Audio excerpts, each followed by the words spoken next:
Christian, this is Crowland. We're a narrative gaming channel, and today we're talking about railroading. So railroading is a charge that's levied against certain GMs, and sometimes adventures. That indicates that the game leaves few choices for players. It's basically that what you do doesn't matter. The ending is predetermined, that's it. It's a classic sin. It's a sin that players level against GMs, but is it always bad design? Is it always a bad gaming practice? You know what's also bad? Not liking and subscribing. Go on, give the little button a press. I'll be your best mate. Yeah, there you go. This is too big a topic to just say yes, good, yes, bad. So I'm going to try and explain to you, mainly as GM to players, why railroading sometimes happens, when it's bad, and what you can do as a player and a GM to avoid it. Or sometimes just move towards it, you know.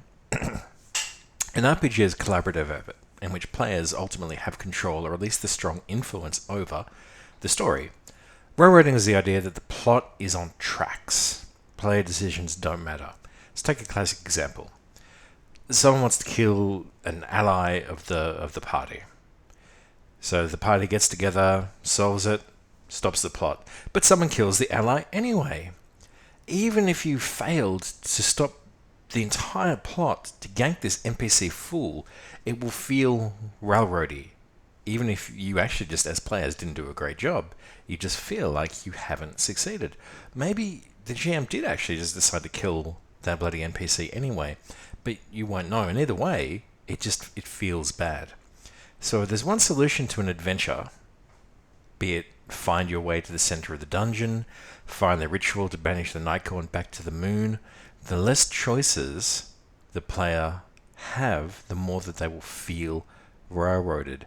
In the case of the killing the ally, it's because you tried very, very hard, but it just didn't succeed, and you will never know, and sometimes that feels railroady.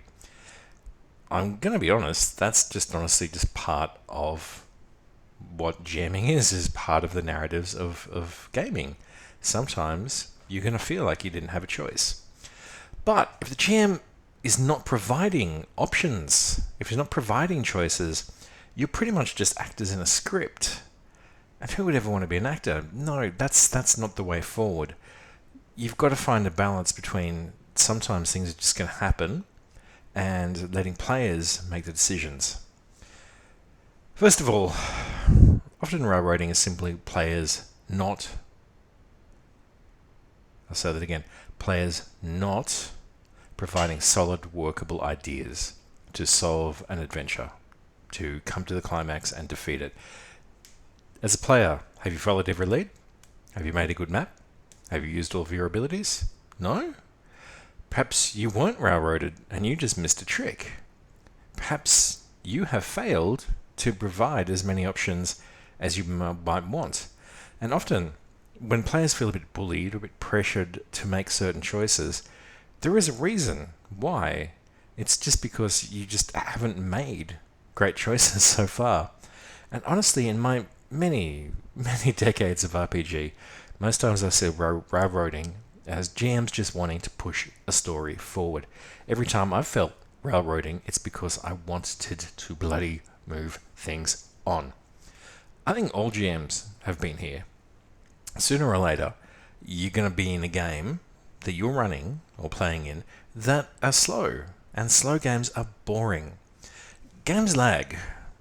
Games lag when the players are ignoring obvious clues.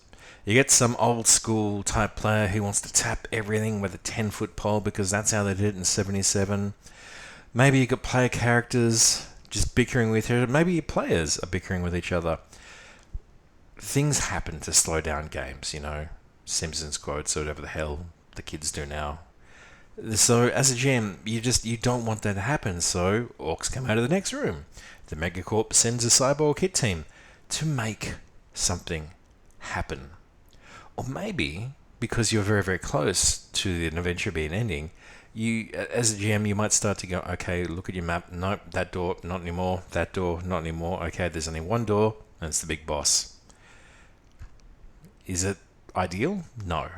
But, you know, that's just how things happen. That's just the realities of running an RPG. Is that railroading? Are all of those examples railroading? Yes? No? And I don't know. First things first. Honestly, players, sometimes stories are linear. That is the first thing that you have to understand. Sometimes stories just have a beginning and a middle and an end. If you want to solve who killed the prince, the GM decides who killed the prince. She's laid the clues out. And if you want to play the game, sometimes it's just that simple that this thing happened. No matter what you do, that happened. You will get to that answer. But if there's only one path through, that's a railroad. And honestly, sometimes that's just how it has to be, you know? Like, there's not enough time, there's not enough options. And a lot of the times, when players look back and they go, well, we felt really railroaded, we really felt like there was only one way to go, you know, it's because you missed stuff. It's because you didn't do interesting stuff. You didn't do, you didn't take things into your own hands. You didn't take control of the narrative for yourself. As a GM, I love when players are invested, and I love when players want to move things along their way. And I know that when I'm GMing, I've got, because I don't really do online stuff because I'm always in front of the computer, it's not fun to me to be like, spending my fun time on the internet. I'm always on the internet. So I tend to do things only, face to face. And when I'm rejamming like that, I've only got, say, 6 hours a week, or every 2 weeks even, to run my game. Everybody's got school and everybody's got work and the kids got to, be picked up. So yes, I have 6 hours a week and I am absolutely sometimes going to interfere with the players. Sometimes I'm going to manipulate my players to bring in events that I have prepared quicker than what I might have. Otherwise, quicker than what a player might seem ready for. And the reason I do that is quite simple. It's because I get to play too, And my game as a GM, I'm almost always a GM now. And my game is thinking up cool stuff for players to interact with.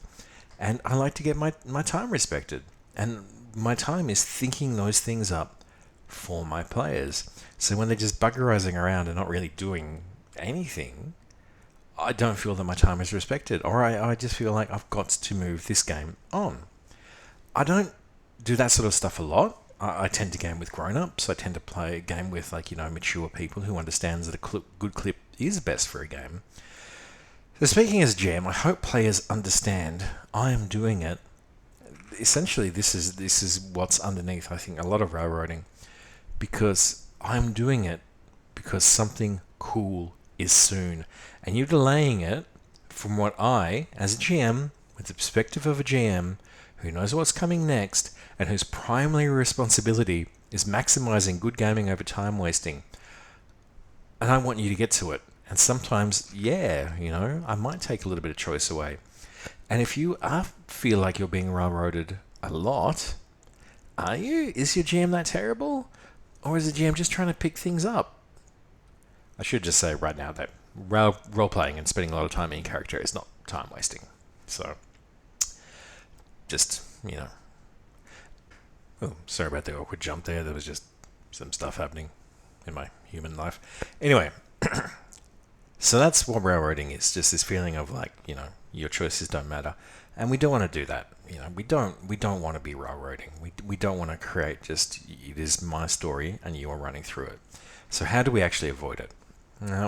As a player, if you really do feel railroaded, a lot of the time the GM is wanting novel solutions. They are waiting for you to have your own ideas on how to solve this problem, rather than just sort of like, oh, well, I suppose you need to go there, Like, and there's nothing worse than players going like, oh, there's no choices. I mean, they're not making their own choices. It's infuriating. So, first of all, to avoid that as a GM, to let players know that it's okay to do that. I mean, they should anyway, but often that they don't. You need to encourage mad schemes, reward out-of-the-box thinking. You aren't looking to beat them in the game. You are guiding a narrative, and even if you're a pure hack and slash kind of GM, It doesn't matter. You are still guiding a narrative. If they make up a plan, listen to their plan, and if that plan sounds fun and rewarding for players to do, even if it's going to get them in trouble, let them do it their way. And sometimes players will just come to the weirdest bloody conclusions. You should tell me about this down in the comments if your players have just completely surprised you. This is something that actually really happened to me quite a few years ago now. But you find a goblin's head. It's on a pole, impaled on a pole. Beneath it is a sign in Elven. Goblins have learned how to detach their heads, said the players, and they've learned Elven high magic. What? That's obviously the elves had chopped the goblin's head off and were making a warning, but no, the players just spent the next 2 or 3 hours assuming that goblins had learned how to take off their own heads. I don't know why, but that is how it goes. That is part of the fun.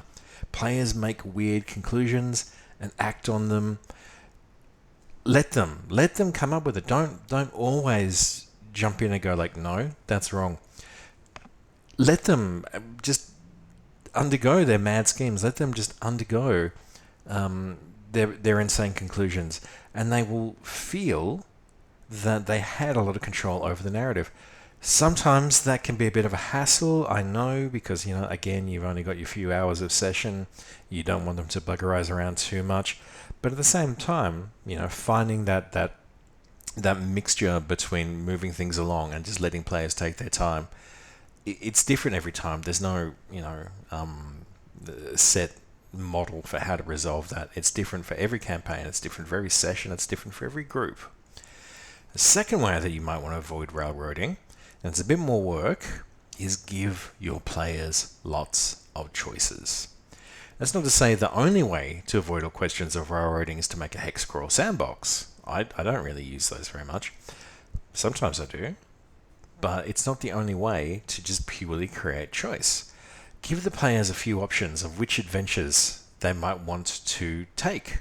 And that's pretty easy. Just, have a few job offers roll in over the matrix. Have your local village. Have a few potential missions, just like The Witcher 3. Okay, now we're going to go and do this one. And if you're doing more site-based locations, spend a little bit of time to give more than one way to get to the end boss or get to the big treasure that they want to do. Yes, it can be it can feel like you're kind of square pegging a round hole. And yes, sometimes it does take a little bit of effort, but often it is simply worth it. The other thing as well is that never disregard PC abilities. Encourage them to use all their abilities. Do they have a way to find secret passages? Have they spent an advantage which gives them a lot of contacts so people who can give them clues? Do they have spells or psychic abilities which allow them to see the future? Have they simply got a backstory which you might want to go, oh, okay, you might know something about this? Never disregard PC abilities. Always encourage them to use them, because that is a way that you will allow them to feel that they have had complete control. When players make decisions, who they root to, who they're kind to, who they betray, who they intimidate, who they steal from, who they stab to death, who they, whatever, give them consequences that they recognize and remind them this is a consequence of a decision you made, even if it feels like it's boxing them in and railroading them. If they blew up Mr. Palpatine's laser moon, their faces are everywhere. Bounty hunters are shooting at them all the time.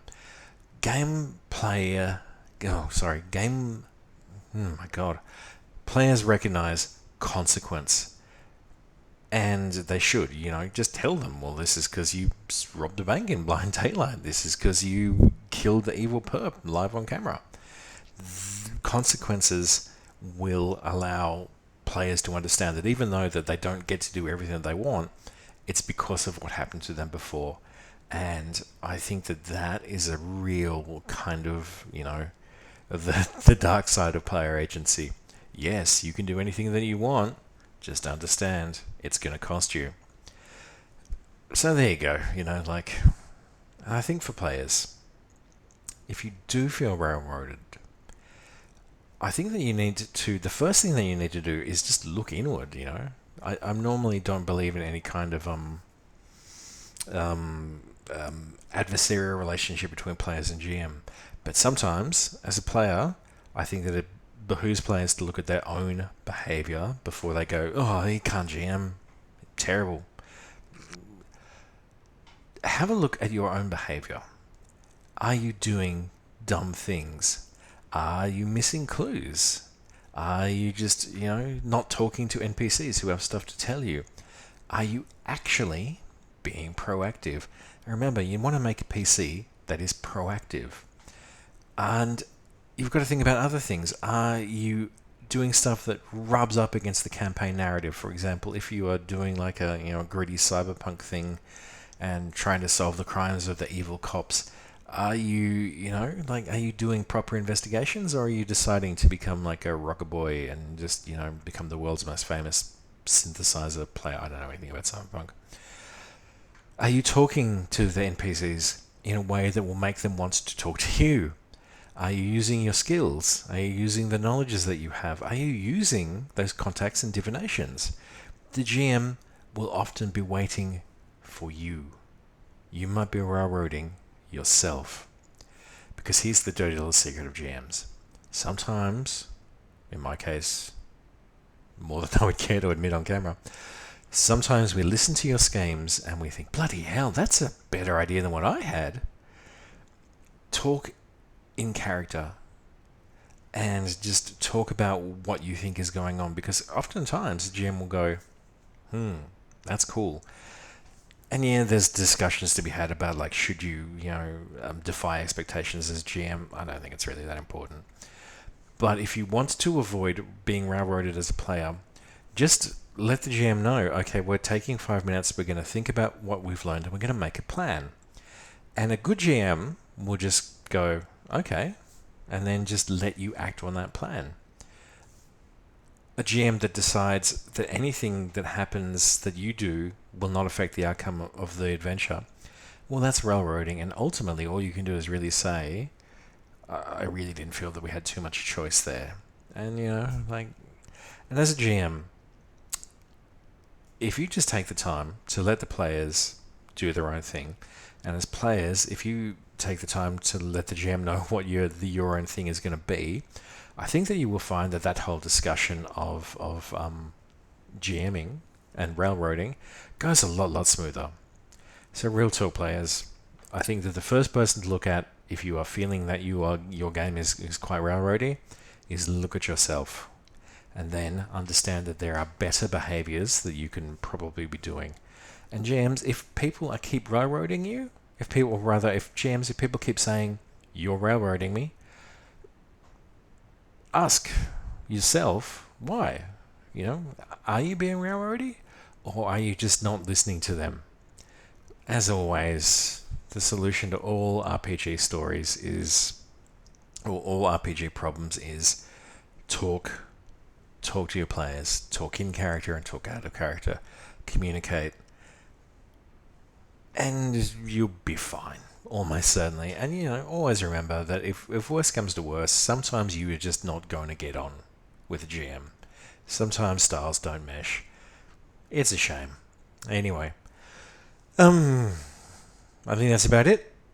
If you've got any ideas for videos that you want me to cover, let me know. Please do tell me your stories about being railroaded. Please do tell me your stories about players who've come up with bizarre plans. I would love to hear them. Great stuff. And that's about it for this time. See ya.